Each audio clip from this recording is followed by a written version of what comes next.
పవన్ కళ్యాణ్కి అధికారం ఉన్నా అధికారం లేకపోయినా పవన్ కళ్యాణ్ ఎప్పుడు పవన్ కళ్యాణ్ లాగే ఉంటాడు, భయపడడం.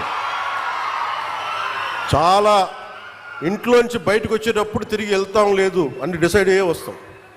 అందువల్ల మీ ఆకు రౌడీలు కానీ, అలాగే చెప్తున్నా, ఏదైనా మాట్లాడితే అధికారులు కూడా భయపడుతున్నారు. ఎందుకు భయపడుతున్నారంటే చెవుల్లో చెప్తారు, అదే సార్ వాళ్ళ వెనక చాలామంది రౌడీలు ఉంటారండి, కిరాయి హంతకులు ఉంటారంటే, మీకు కరెక్ట్గా యోగి ఆదిత్యనాథ్ లాంటి ట్రీట్మెంట్ కనుక ఒక్కొక్కడికి ఇస్తే,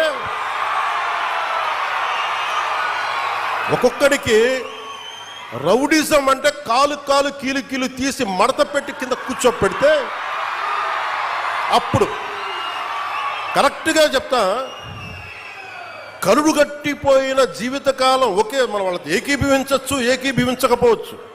నక్సలైట్స్ తోటి, వామపక్ష తీవ్రవాదులతో మనం ఏకీభవించవచ్చు, ఏకీభవించకపోవచ్చు.